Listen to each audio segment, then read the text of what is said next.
The Walt Disney Company and other entertainment organizations are paying an unfathomable amount of money to have the NBA on their TV channels and on their streaming platforms. But what if we told you that the NBA went woke and they truly, totally, utterly went broke? Folks, we're talking about a collapse like you have never seen, and we'll tell you why the contract between Disney and the NBA players is totally obscene.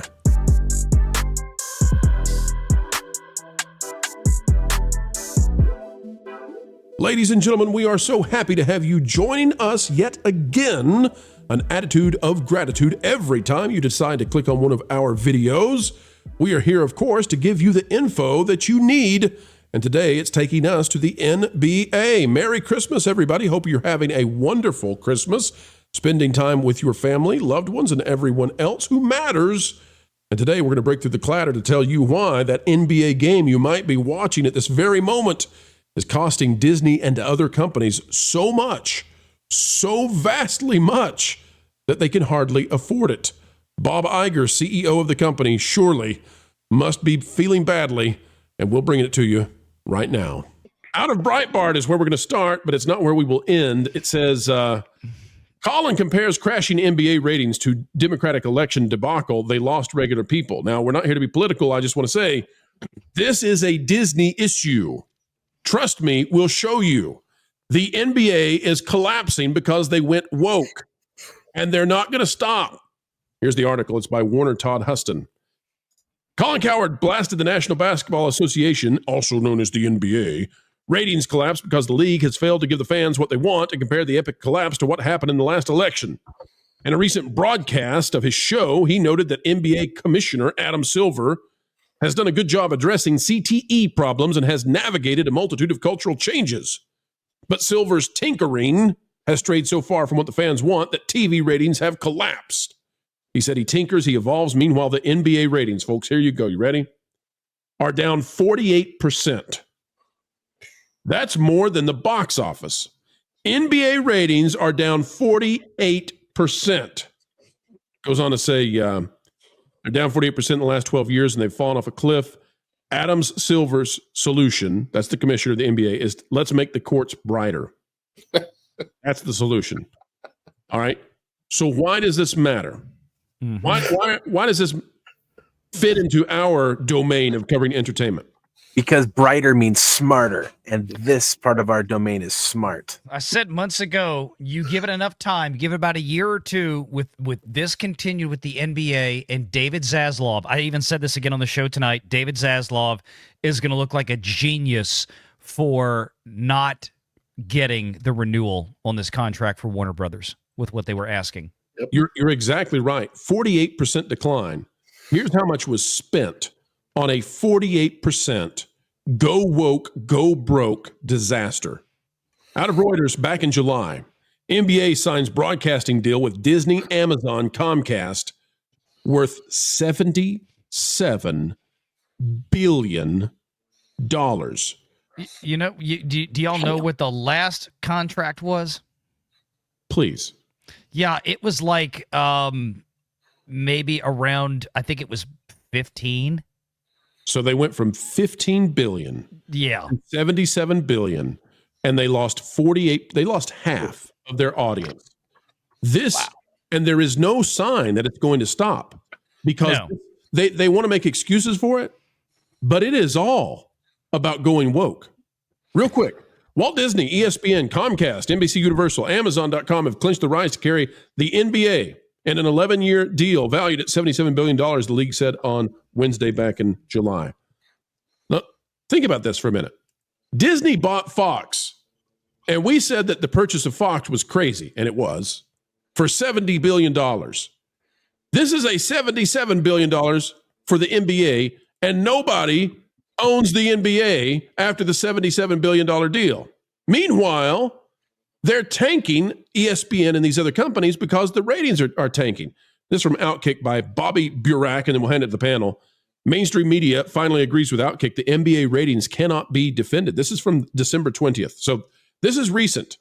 It says 4 years ago, the NBA fanboys in the media denounced anyone who cited the league's ratings declines as racist, bad faith, and dishonest. I'm sorry, is this the NBA or is this Star Wars? I'm confused. It's so hard to tell. ESPN commentators Stan Verrett, Mark Jones, and J.A. Adonde were particularly irked by Outkick's coverage for the ratings. By coverage, we mean citing the public data that showed how ESPN was losing viewers at a rate that outpaced the standard decline in television. We're going to skip a paragraph. Specifically, the NBA viewership is down 48% since 2012, and this is crazy.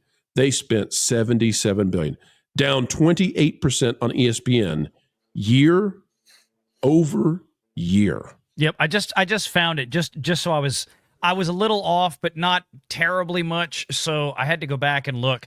The cumulative contract for all parties involved from 2016 to 2025, which was the last 9-year deal, was $2.7 billion per year, cumulatively between all parties involved. Disney, Warner Brothers, mostly really just those two. There were some other packages in there for like playoffs and finals.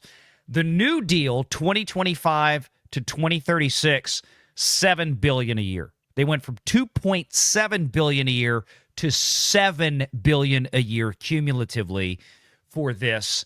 When it is, like I said earlier tonight on the show, this is the most in trouble, most dying professional sports league that exists by a country mile. Nobody should want a piece of this right now for what was charged. But the problem is, and the reason it went as high as it did, is because, and look, credit to Adam Silver, as much of a freaking snake, Slytherin, Voldemort-looking dude as he is. You want to pull up a picture of Adam Silver, you'll see exactly what I'm talking about. This guy looks like Voldemort, okay? I'm not even kidding. He looks like Voldemort. Good on him. He did his job as the commissioner to screw as much money as he could out of television contracts. But what he knew, like so many other leagues right now know for live broadcasts, is that guys like Amazon and Google, who are just awash in cash, and Apple too, these big, massive tech companies that have streaming services, are basically writing blank checks for anything they can get their hands on, especially when it comes for live sports. Because even though the viewership for the NBA is down 20, 30, 40, 50% over the last however many years, it doesn't matter to them because those are millions, tens of millions of more viewers cumulatively that they can get their hands on that they can't get anywhere else, as Google and as Apple and as Amazon. So they're going to radically overpay per viewer to get this stuff, even though it's trash. And again, I know David Zaslav was trying to pull, well, we've got a contract that says we get matching rights. Adam Silver said we don't consider it to be matching because of the power of Amazon, so blah, blah, blah. And they got nothing out of it. But at the end of the day, it's probably going to be one of the best things that ever happened to Warner Brothers, because that $2 billion, that $2.5 billion a year, whatever it was they were going to be on the hook for if they had gotten the contract, they can now turn around and get into bed and buy out things like Paramount Plus and CBS from Skydance, who doesn't want that stuff. And they can get the NFL over there now on Warner Brothers. They can get the AFC that CBS has the contract for. They now have the capital to do it instead of pissing it down the toilet on the NBA. There you go.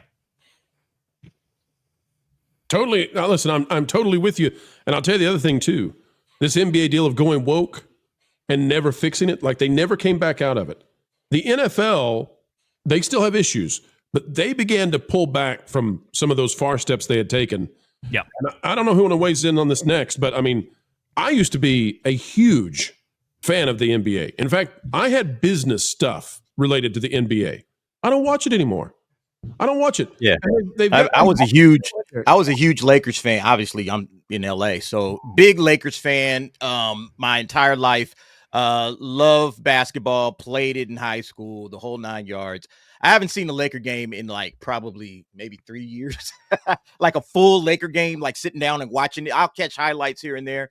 But yeah, it's not just the wokeness. It's the product on the floor is just terrible. All they do is shoot 3-pointers all day. They've lost the inside game, throwing it into the big man and letting it go back and forth. It's a lot of fouls. It's a whole lot of cheap ticky-tack fouls, technical fouls. The refs just keep calling nonsense. So it slows the game down. The last, let's say 2 minutes of a game take like a half an hour to play out because of all the fouls and all the jump shooting and all the, free throw lines and blah, blah, blah, blah, blah. So it's just a terrible product. It just has become a garbage product. You know why they did that, right, DA? Why is that? You know why they changed the rules? The same reason they've changed the rules in college sports and professional football. It's because it affords the last 2 minutes, and I see Kevin, he's shaking his head. He knows what I'm about to say. It affords them the ability for the red hat to walk out on the court or the field. Y'all know it. If y'all watch sports, y'all know what I mean when I say the red hat. The referees are not the top official in the game. The red hat is, because the red hat is the guy who works for the network that's broadcasting the game. And when the red hat walks out, when the red hat puts his foot across the foul line or across the sideline, depending on what sport you're watching, he walks out on that field, that's a media timeout. And they slowed the game down for the last 2 minutes so they could jam in more commercial sales, more TV sales. And the person who, would be perfect for this, and I know he's out, if he's watching, he's probably nodding his head going, yep, is our friend Grits, KMG. Kiss My Grits is out. He knows this intimately. And he and I have had many conversations on this. I mean, this is kind of the downfall of the whole, sports side of things. Is that I realize that they need TV revenue, and that's important. But the problem is that when you have players out there, whether it's the MLB, the NBA, the NFL, and now, God help us, with the NIL in college football, which is destroying college sports. Yeah. Absolutely destroying college. I might not even be able to watch college football anymore in 2 or 3 years. And I love college football more than the NFL.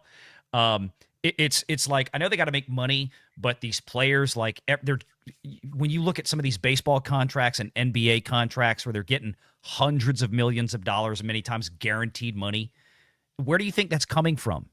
It's not coming from T-shirt sales. It's coming from television contracts. And when they go to renew these things, they have to renew these outrageous figures that are not at all justified by the actual audience that's watching it anymore. And it's now the NFL and the MLB, they're okay, but they're riding a thin line.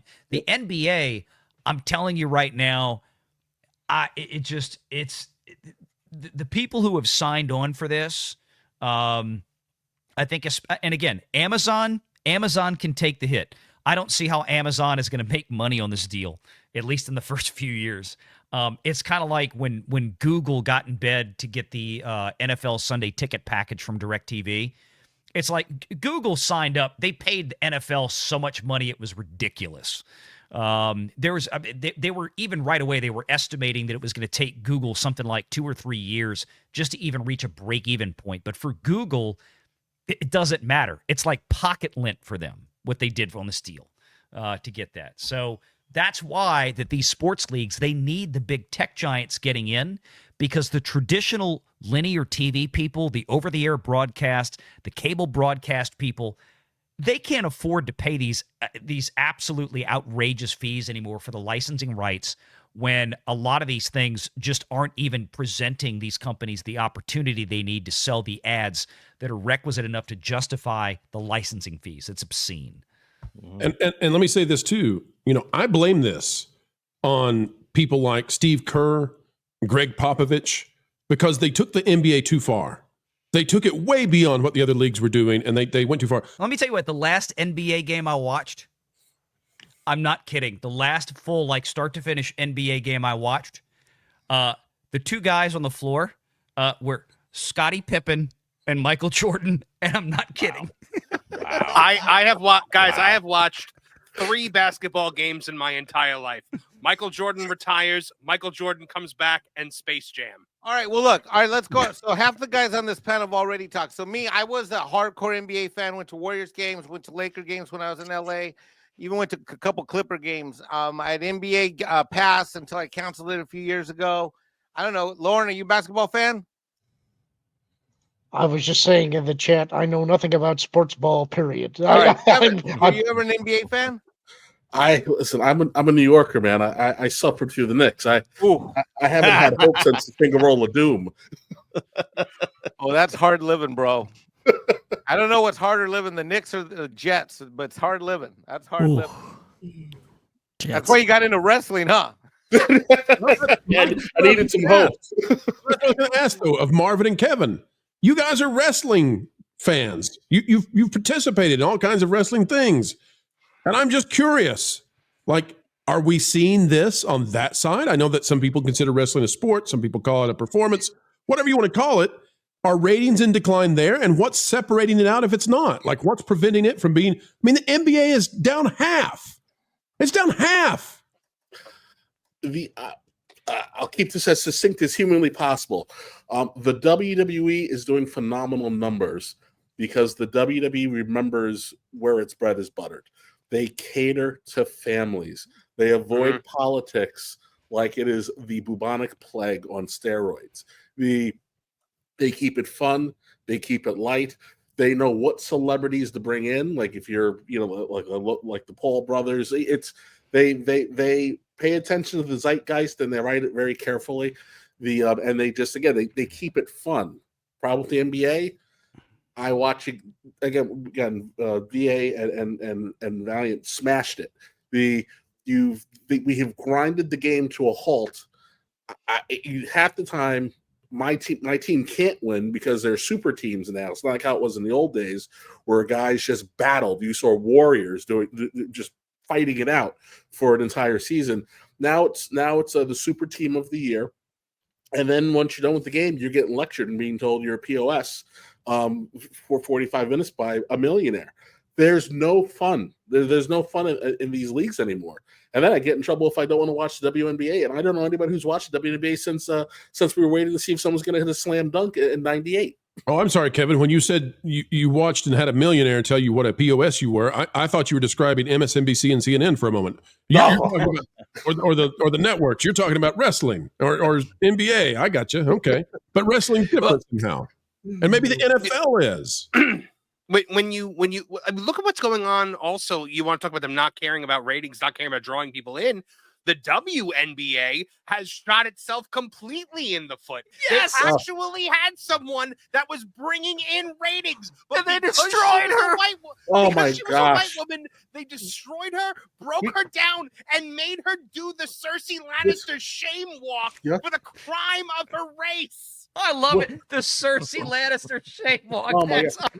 There should be a movie. There should be a movie about her struggle session.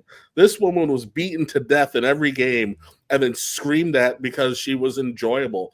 I'm sorry if angry lesbians being mid at their sport doesn't appeal to the masses. Now we're talking about the Acolyte. I can't keep up anymore. No, that's so. I mean, look, Caitlin Clark. Like, literally, I forget who it was. Literally, one player, like, she goes to block a shot, and everybody, she didn't mean to do that. You could see, like, she blocks the shot, and then she cups her hand, and then drives her all 5 points of her fingers right into Caitlin Clark's eye. As late as could be. And they tried to blow it off, and it's like, what are you watching? Yeah, I even made a comment a couple of weeks ago when the Caitlin Clark thing happened where she kind of did this mea culpa.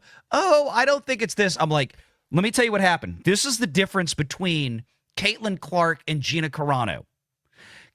They were both forced into a room to have a struggle session, right? Because they didn't know their place, quote unquote, with the other girls that were there. Whether they were white, black, Hispanic, whatever, it didn't matter. Those two ladies did not know their place with the other girls that were in the room. Yeah. And y'all know how women are, okay? They snipe at each other. I'm sorry. This is just how women tend to be. It's just a fact of life. I think this is therapeutic. Keep going. The difference between Gina Carano and Caitlin Clark was Gina Carano and Gina Carano, obviously, she comes from she comes from a background of a lot of money. Her daddy is very successful, very wealthy. He's a casino magnate out of Las Vegas. And she had success up to that point in her own right. And Gina Carano obviously was far more grounded in her own beliefs and convictions. And she wasn't new to the dance to the point where she was like, you know what? I don't care. I don't need this. I can go do my own thing. I'm not going to be bullied. And you know what? I got into a cage for a living on my own, even though I didn't have to because my daddy's a billionaire. I got into a cage and I got the crap beat out of me, and I beat the crap out of other people because that was a passion of mine, doing UFC. Caitlin Clark was like, she got into the struggle session and she just collapsed because she didn't have anything else. She didn't come from a background, I guess, where she felt comfortable, or she didn't have, and this was the biggest thing, she didn't have the personal moral conviction yet. Caitlin Clark's still, by comparison, a kid. I mean, she's like, what, 22, 23 years old? Yeah. She's going in there. She's the hottest thing to come out into the WNBA like ever. And she came out opposite of Angel Reese, who was here in Louisiana at LSU, where I'm at, okay? And it was, they set up the whole script of Caitlin Clark and Angel Reese, and all this kind of stuff. And yeah, Angel Reese kind of has an attitude, and she wasn't that liked, and she would mouth off, and she would act like, she'd get out there and she'd act gangsta on the court. Caitlin Clark was just like, I'm just here to have fun. And people liked her. And it wasn't because it was a white or black thing. It was just because Caitlin Clark was just likable. I mean, she just made herself out to be, I love this game. I love everybody I'm playing with. I love being here. I love the sport. And she wasn't outwardly mean to anybody, right? But she got called into that struggle session. They took advantage of Caitlin Clark's niceness and her approachability. And it's like, instead of just saying, look, I love this sport and I want people to know I'm just here to play and, leave it at that. But, I have to step aside and make room for all the other people that came before me who built. I'm like, honey, they didn't build anything. The NBA, the black men in the NBA are still cutting welfare checks to the people you're playing with, because they still lost money last year, even after everything that Caitlin Clark brought to the picture. They still lost money. So this is a charity league all the way. Look, in my opinion, I think Caitlin Clark made a business decision because she spent the entire year getting her tail kicked in every arena she went to. She was getting her behind kicked. And she probably said, you know what? I'm just going to have to bend the knee and I'm going to have to take an L on this one and just say, she's making we got to so much more money on endorsements before me. Because if not, she was going to get another year of the same treatment that she got in this last one. Like you said, they dogged her every chance they got. She got injured. She got hurt. She got smacked around and the league did nothing. So I think that's one of the business decisions. She got reverse Tobied. If I can speak to this, what's going through my mind is I compare Gina to and Caitlin Clark in the sense that now just to, again, I'm a pastor, as some of you guys know, so my brain goes to the armor of God passage in Ephesians. So I'm just going to quickly read it, and you're going to kind of see my point. Therefore, put on the full armor of God, so that when the day of evil comes, you may be able to stand your ground. And after you have done everything to stand, so like stand firm. After you've done everything to stand, just stand firm, right? Don't cave, right? Like wear that thing, stand in truth, be in reality, all that kind of stuff. And then you have the idea of the shield of faith, with which you can extinguish all the flaming arrows of the evil one. And the whole thing about the flaming arrows is when you're getting attacked by them. Some of you guys know who Shad Brooks is.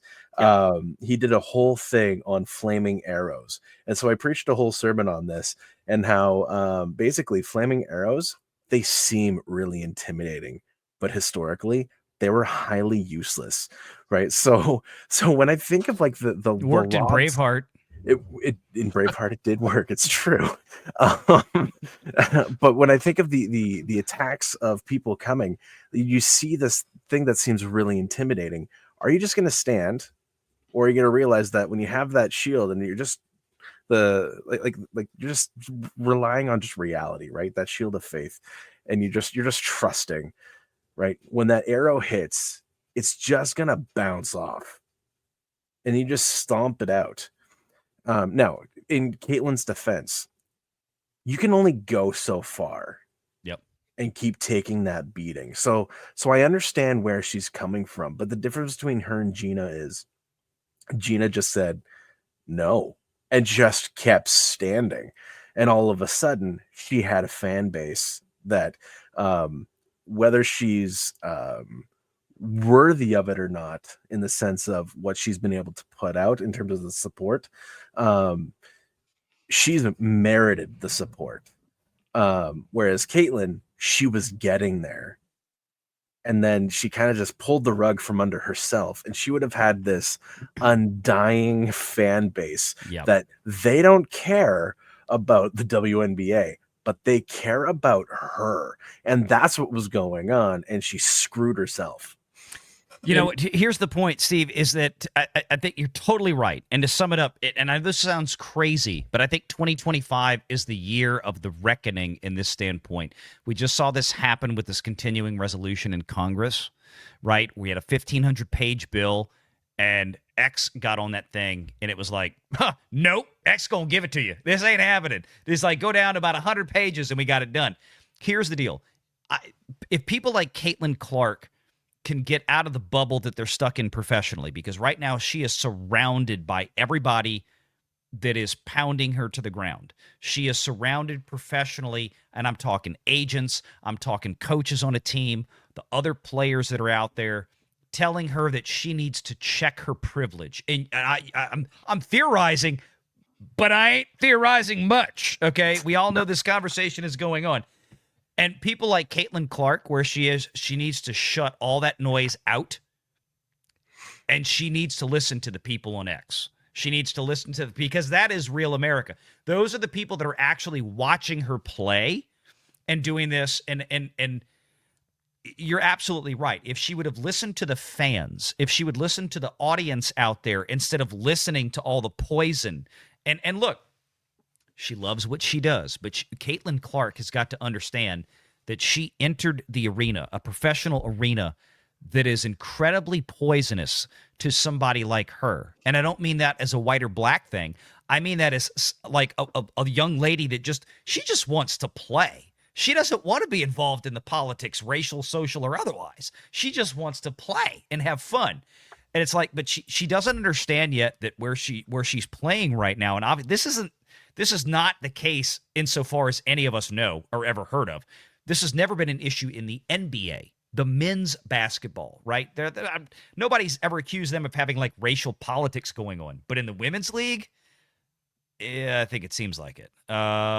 You know, it's like it's a whole different era over there, and she hasn't quite figured out yet, I think, what she's walked into, but she's got to get her head out of this trap quickly if she's going to be able to continue doing what she wants to do. And I hope she does for her sake. That's the point. The problem for the WNBA, of course, is, as you all noted with welfare check joke, which I loved, they're subsidized by the NBA.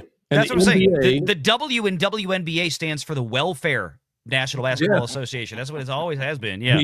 The NBA cannot continue to subsidize when they continue to hear a sucking sound that is their audience exiting in mass. Down half. And Disney, Comcast, and the rest that paid that huge $77 billion contract, feeling very unhappy right now. Let me tell you what. No, that's why I think they can continue to subsidize it, because the NBA has just gotten subsidized by the suckers out there at Amazon and NBC and Disney, the complete suckers out there that paid this. If they had just stuck together and gone, you know what, guys, we've looked at your television ratings.